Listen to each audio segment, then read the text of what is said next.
이번 한 주에 어, 이음중, 아라고 둘 다 체육대회가 있었더라고요.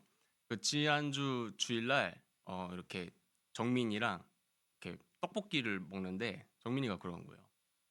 이음중 그 아시아드 주경기장에서 빌려갖고 한다고. 이거 괜히 쓸데없이 괜히 스케일 크게 하는 거 아니냐, 오버하는 것 같다 이러더라고요. 근데 저도 공감이 좀 됐어요. 굳이 학교 운동장에서 하면 되지 왜 그렇게 큰 데에서 했을까? 그래서 이제 그런 궁금증, 의문을 갖고 한 주를 살다가 어제 찬양팀 연습을 윤지랑 롬이랑 했거든요. 근데 제가 윤지한테 물어봤어요. 윤지야, 아라고도 체육대회 했더라? 그랬더니 네, 그렇다고. 근데 이음중은 그렇게 큰 스케일로 했대. 그랬더니 윤지가 딱 설득이 되는 말을 했어요. 학생 수가 너무 많아서 그 운동장에 다 수용이 안 돼서 그렇게 한 것 같다라고 얘기를 하더라고요. 제가 바로 설득이 돼서 그 운동회를 주최한 선생님을 제가 한 번도 본 적이 없지만 괜히 죄송했습니다. 내가 너무 이해를 못했구나. 주최하시는 분들은 또 그런 고충이 있으셨겠다 이런 생각을 했어요. 좀 재밌게 보내셨나요? 다들 표정이 어, 그냥 졸리다 빨리 시작해라 이런 표정이신데 네, 시작하도록 하겠습니다. 자, 이제 길고 긴 에스틴 시리즈를 오늘 드디어 마무리를 합니다. 우리 잘 따라와준 여러분을 스스로를 좀 격려하는 마음에서 박수 한번 좀 쳐볼까요? 예, 제가 또 쓸데없이 생각이 많아갖고 말씀 2주, 기도 3주, 거룩 3주, 예, 그리고 또 그 중간에 사순절, 부활절이 있어갖고 이게 계속 길어졌는데 여러분이 너무 긴 호흡으로 한 번도 불평불만 안 하시고 쫓아와 주셔서 여기까지 올 수 있었습니다. 너무 감사하고요. 이 에스틴 시리즈의 가치에 여러분 계속 동의를 해주시고 좀 잘 쫓아와 주시고 따라와 주시면 너무 감사하겠습니다. 그리고 너무 길게 했다 보니까 잘 기억이 안 날 거예요. 근데 우리는 유튜브가 있습니다. 그래서 유튜브를 통해서 기억이 안 난 거 복습하시고 다시 한번 이 가치를 마음속에 좀 새기는 일들이 있었으면 좋겠습니다. 네, 오늘 말씀 혹시 자기 전에 좀 읽어왔다 하는 친구 좀 있어요? 없을 것 같아서 다시 한번 좀 읽어보면서 스토리를 좀 이어가도록 할게요. 우리 1절, 2절 말씀 어떤 사건이 좀 벌어졌는지 생각하는 마음으로 좀 읽어볼까요? 등장인물은 좀 누구고 어떤 사건이 좀 일어나지? 이런 마음으로 1절, 2절 좀 다 같이 한번 읽어보겠습니다. 자, 시작.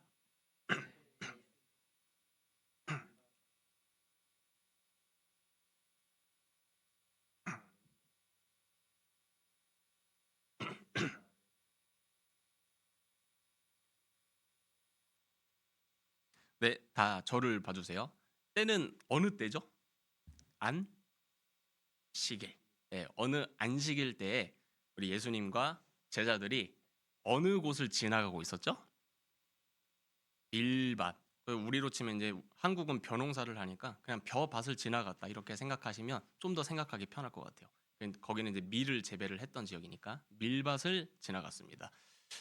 그런데 이제 예수님과 제자들이 전국적으로 많은 인기를 갖고 있었기 때문에 스케줄이 되게 빡빡했어요.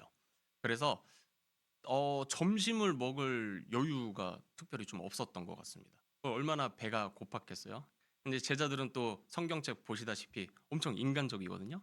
그래서 배가 고파서 이제 밀밭 사이를 지나가면서 그 밀을 하나씩 이렇게 먹었습니다. 얼마나 배가 고팠으면 전사님 그거 서리 도둑질 한 거 아닌가요? 라고 생각할 수 있는데 여기 보시면 이삭이라고 되어 있죠. 이 이삭이 뭐냐면 토스트 회사 이름이 아니고요. 네, 그 밀밭 주인이 다 재배를 하고 잔여로 남은 밀들이 있었을 거잖아요. 이해가 되시죠? 그것을 이제 이삭이라고 얘기를 합니다. 그러니까 땅에 떨어진 거를 먹은 거기 때문에 이제 도둑질을 한 건 아니에요. 근데 이래도 좀 괜찮은 걸까? 왜냐면 안식일이라는 그 날의 특수성 때문에 그렇습니다.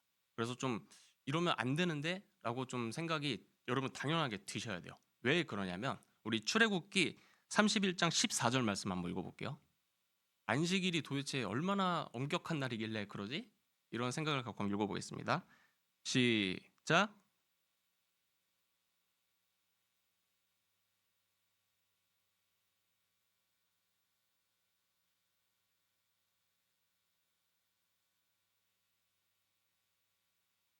안식일에는 하나님께서 친히 자신의 육성을 가지고 일하지 마, 먹지도 마라고 명령을 하셨어요. 명령을 하신과 동시에 경고도 하셨는데 어기면 죽는다. 그러니까 우리로 치면 주일날 돈 쓰면 죽는 거예요. 네, 지난주에 우리 두 끼 떡볶이 먹었는데 저는 이 자리에 없어야 정상입니다. 원래라면 하나님이 친히 죽이도록 명하셨어요. 자, 그런 의미로 봤을 때 제자들은 굶주린 것을 참지 못하고 충동적이든 의도적이든 그 이삭을 먹었거든요. 그러면 하나님 입장에서 봤을 때 어떻게 해야 맞아요? 죽여야 맞아요. 예. 그렇게 봤을 때 바리새인들 입장에서는 제자들 쟤네 좀 문제 있는데 안식일을 엄격하게 지켜야지 하나님 말씀을 거역해? 제정신이야? 이렇게 왜 안식하지 않고 금지된 일을 했냐라면서 손가락질을 한 겁니다. 자, 그렇다면 이제 예수님께서 또 변론을 하셔야겠죠? 제자들을 대변해서. 자, 어떻게 변론하셨는지 3절에서 5절 말씀 한번 읽어보겠습니다. 시작.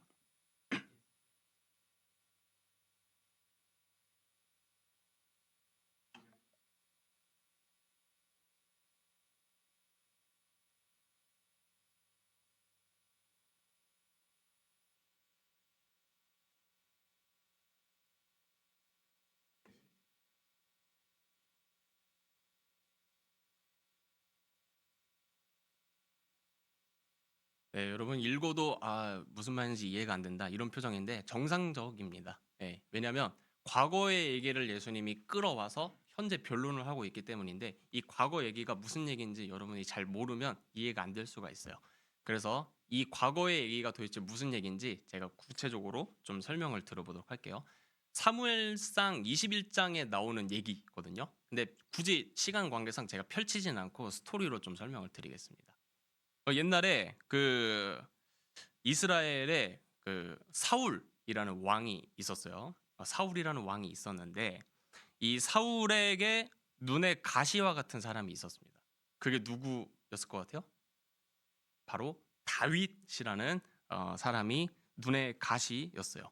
일단 외모가 심상치 않아. 예. 요즘 SM에서 새로 나온 신인 아이돌 라이즈 맞나요? 네.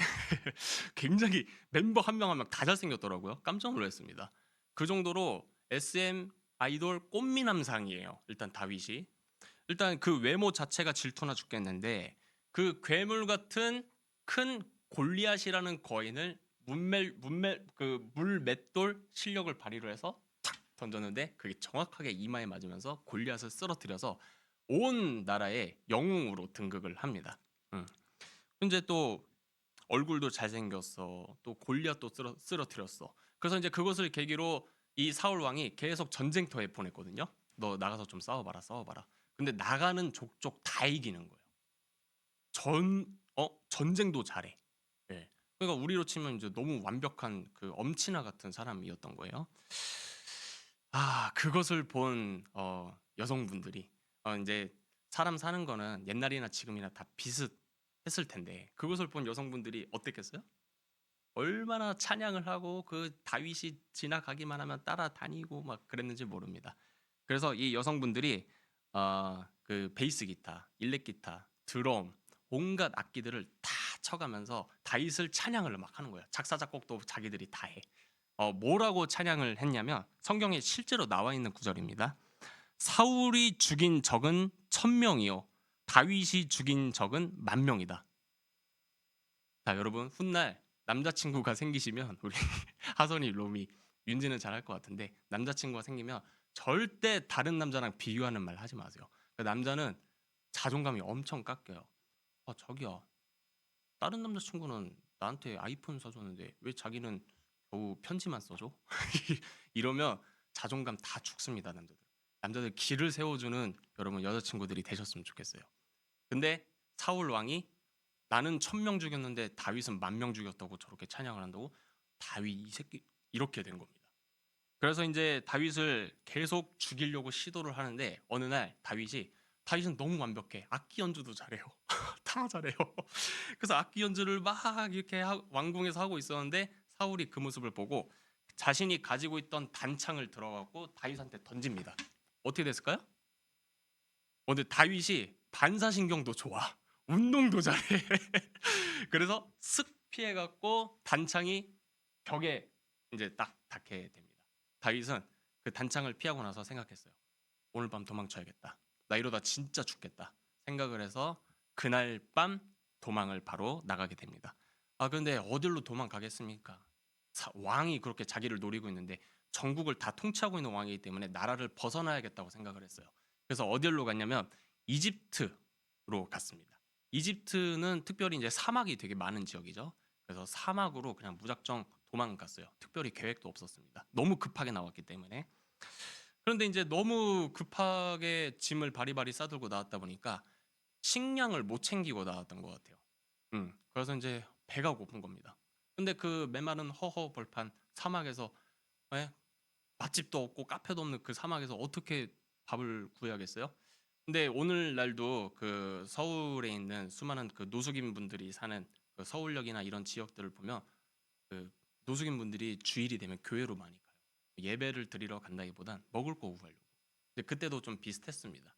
그래서 다윗이 그 사막에서 교회, 그러니까 우리로 치면 교회고 그 당시로 치면 성전이거든요. 이제 성전을 딱 발견을 해서 저기 가면 먹을 거 구할 수 있겠다 하고 먹을 것을 찾으러 갑니다. 이제 이집트의 놉이라는 지역이거든요. 이제 그 성전에 들어가서 제사장, 그 우리로 치면 목사님이죠. 목사님을 딱 만납니다. 저 너무 배가 고픕니다. 이런 사정이 있어요. 먹을 것 좀 없을까요? 근데 아히멜렉이라는 이 제사장이 굉장히 성품이 좀 좋았던 것 같아요. 아이고 어쩌다 그렇게 되셨습니까? 제가 먹을 것을 좀 한번 찾아보겠습니다. 라면서 찾아보니까 일반 식량은 없어요. 어떤 식량이 있었냐면 여기 성경에 보니까 진설병이라고 되어 있거든요. 근데 말이 좀 어렵죠? 이게 좀 옛날에 쓰여져서 그래요. 한국어여도. 정확하게 표현하면 진열되었던 빵이라는 뜻이에요. 다시 진설병은 말이 좀 어렵죠? 진열되었던 빵이라는 뜻입니다. 우리도 조상님들한테 제사 드릴 때 온갖 음식 다 차리죠. 하나님께도 옛날에는 제사를 드릴 때 음식을 쫙 차렸어요. 거기에 있었던 진열되어 있었던 빵이라는 뜻이에요. 이제 그 빵을 다윗한테 급하게 먹인 겁니다. 자, 여러분 이거 그리고 그때가 또 안식일이었어요. 여러분 이거 율법에서 봤을 때 죽여야 돼요? 아니면 그냥 넘어가도 돼요? 아까 우리 출애굽기 말씀 읽었잖아요. 죽여야 맞습니다. 안식일에 심지어 그 거룩한 음식인 그 진설병을 다윗한테 그냥 줬다고? 이거 쳐 죽일 일입니다. 그리고 여러분 성전은 하나님의 임재가 가득했던 장소였어요. 그러면 하나님은 제가 항상 말씀드렸듯이 공의로우시고 정의로우시기 때문에 죄 하나도 용납하실 수가 없다고 했죠.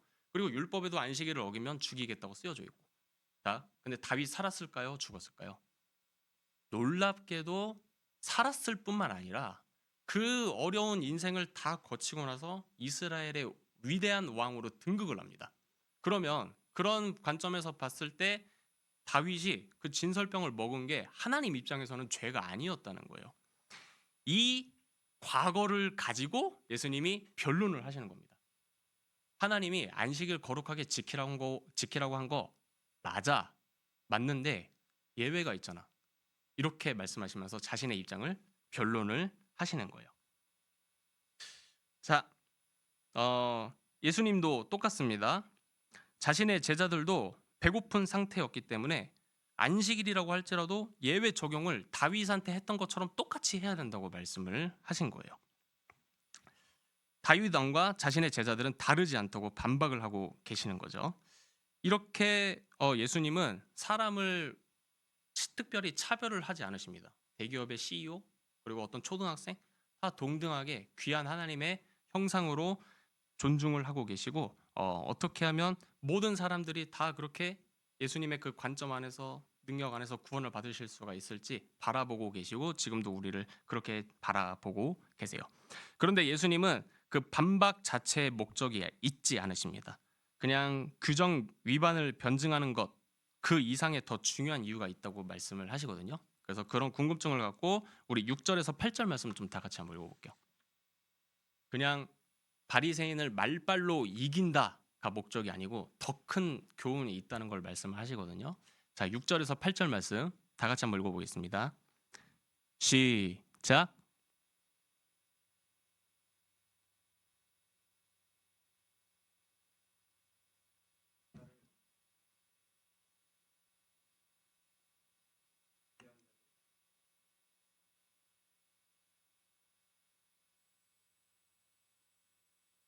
네, 여러분 다윗은요, 이 하나님의 임재가 가득한 성전 안에서 뭘 누렸냐면 자유를 느꼈습니다.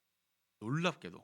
그러니까 우리가 하나님을 생각을 하면 예배 9시 30분 전까지 반드시 와야 되고, 그래야 분노하지 않으시고, 거짓말 한 번이라도 하면 우리를 용서하지 않으시고, 어, 이렇게 우리는 하나님을 생각하거든요. 근데 놀랍게도 하나님의 임재가 가득했던 그곳에서 하나님의 율법을 어겼음에도 불구하고 눈 감고 넘어가 주셨어요. 만약 다윗이 굶주림을 못 참고 성전 안에서 빵을 먹은 것이 하나님 보시기에 안식일 율법을 어긴 죄악된 행동이었다면, 다시 말씀드리지만 죽임을 당했을 거예요. 그런데 죽지 않고 멀쩡히 살아서 훗날 위대한 이스라엘 왕이 되었기에 후대 이스라엘 백성들은 이거는 왕이 위대하기 때문에 예외 적용을 해야 된다, 이렇게 해석을 했습니다. 그런데 이스라엘 유대인들의 관점이 아니고 하나님의 관점에서 봤을 때는 이제 율법의 엄격함보다 하나님의 자비로우신 성품이 훨씬 더 중요하다고 말씀을 하신 겁니다. 하나님은 철두철미하게 종교적이고 조직적인 법을 제정해서 그 법을 어긴 사람들을 필터링을 해서 딱 걸린 사람들을 엄벌하는 존재가 아니십니다. 여러분, 우리 인간은요, 얼마나 연약한 존재냐면 평생을 머리가 아프도록 노동에 대해서 생각을 계속해야 되고, 허리가 굽어지도록 평생을 노동을 해야 먹고 살 수 있는 연약한 존재입니다. 하나님은 우리 인간이 그렇게 수고롭고 무거운 짐을 각자 짊어가면서 힘겹게 살아야 하는 존재라는 것을 모르질 않으세요. 여러분, 그걸 아셨으면 좋겠습니다. 아멘이십니까? 이게 학생이라고 다르지 않아요. 저는 여러분 보면 솔직히 얘기하면 어, 불쌍하다는 생각이 좀 듭니다. 여러분 스스로를 어떻게 생각할지 모르겠는데, 그 좁은 공간에 갇혀서 아침부터 오후 늦게까지 수업을 듣고, 수업을 다 듣기만 하는 것에서 끝나는 것이 아니라 그것을 흡수를 또 해야 되고, 흡수를 하는 것에서 끝나는 것이 아니라 그것을 증명을 해내야 되고, 최선을 다해서 공부를 했음에도 불구하고 성적이 나오지 않으면 열심히 안 했다고 그 과정이 짓밟힌 당하고, 이런 계속되는 경쟁 사회에 여러분이 던져져 있다는 게 저는 되게 안타깝고 불쌍하다고 좀 생각이 들어요. 근데 하나님도 마찬가지십니다. 여러분, 성전은요, 그런 인간들을 환영하고 대접하고 위로하고 격려하고 사랑하시는 하나님께서 친히 임재하셔서 세상이 줄 수 없는 쉼, 안식을 주시는 공간이었단 말이죠. 그런데 바리새인들은 그 성전을 어떻게 하면 율법을 엄격하게 잘 지켜서 하나님의 임재를 만들어낼지를 고민했던 사람들이어서 하나부터 열까지, 그러니까 613개의 조항을 하나하나 다 던지면서 이거 100%다 지켜야 하나님한테 잘하는 거야 라면서 무거운 짐을 지어줬어요. 그래서 백성들은 그런 종교 지도자들로 인해서 하나님을 오해하고 있었고 하나님께 감히 나아갈 수가 없었습니다. 그런 백성들을 향해서, 그런 바리새인들을 향해서, 그런 시대를 향해서 예수님께서 이렇게 말씀하세요. 내가 성전보다 더 큰 존재다. 심지어 나는 안식일의 주인이다. 이렇게 말씀하십니다. 그러니까 해석하면 이렇습니다. 성전 안에서 하나님의 임재가 가득했지? 아니, 내 안에서 하나님의 임재가 훨씬 더 가득해. 성전 안에서 지켜야 할 의무가 많지, 내 안에서는 그냥 오기만 하면 돼. 성전 안에서 안식은 잠깐이었지. 잠깐 쉴 수 있었지. 내 안에서의 안식은 영원하다. 그러니까 내게로 나오렴. 이렇게 말씀을 하고 계십니다. 자, 여러분 말씀을 좀 맺겠습니다. 자, 여러분 주의를요, 특별히 거룩하게 구별해서 지켜야 하는 이유는 여러분이 세상에서 느끼지 못한 쉼을 누려야 하루하루 살 수 있기 때문입니다. 제가 현진이한테 방금 얘기했어요. 현진아 우리 기타 좀 쳐볼래? 근데 그때는 이제 집사님이 안 계셔서 못 들으셨을 것 같습니다. 근데 현진이가 기꺼이 할게요 이랬어요. 여러분 이게 희생하고 일을 하는 거거든요. 수고하는 거예요. 근데 현진이가 생각을 했을 때는 이렇게 자기가 좋아하는 일을 하면서 하나님을 찬양을 하는 것이 제대로 된 쉼이라는 거를 현진이는 아직 정립을 못했겠지만 그게 마음속에 있기 때문에 기꺼이 네, 선생님 하겠습니다. 이렇게 할 수가 있는 겁니다. 여러분 주일 예배도 나오실 때 그런 마음으로 나오셨으면 좋겠어요. 아 이게 엄마가 나오라고 했으니까 나와야지. 이게 아니고 예수 안에서 하나님의 그 큰 임재를 쫙 느끼고 여러분 예배할 때 어떤 일이 일어나냐면 고생했다. 힘들었지. 너 수학 과목 이 부분 힘들어했지. 네 선생님한테 이런 말 들었을 때 조금 상처받았지. 이런 거를 주님이 알아주시고 공감해 주시는 일들이 예배 시간에 일어나거든요. 그래서 이 주일 예배를 지킬 때 우리가 새 힘을 얻고 다시 하루하루를 살 수 있는 힘을 얻게 되는 것입니다. 아멘이세요? 아멘. 예수님은 말씀하십니다. 수고하고 무거운 짐진 자들아 다 내게로 오라. 내가 너희를 쉬게 하리라. 여러분 여기서 예수님께서 내게로 오라라고 하실 때 다라는 말을 붙이셨어요. 내 생각에 이 정도 사람은 내가 감당이 안 될 텐데 당신은 탈락. 당신은 와도 돼요. 이렇게 차별하지 않으시고 다 내게로 오라. 왜? 5살 때부터 죽을 때까지 그 대기업 CEO들도 다 자기만의 무거운 짐들이 다 있거든요. 그것을 누구 안에서 해결할 수 있냐? 예수 안에서 해결할 수 있기 때문에 다 내게로 오라. 이렇게 말씀하셨으니까 여러분들도 같은 마음으로 주님 앞에 나오고 주일 성수 잘 하셨으면 좋겠습니다.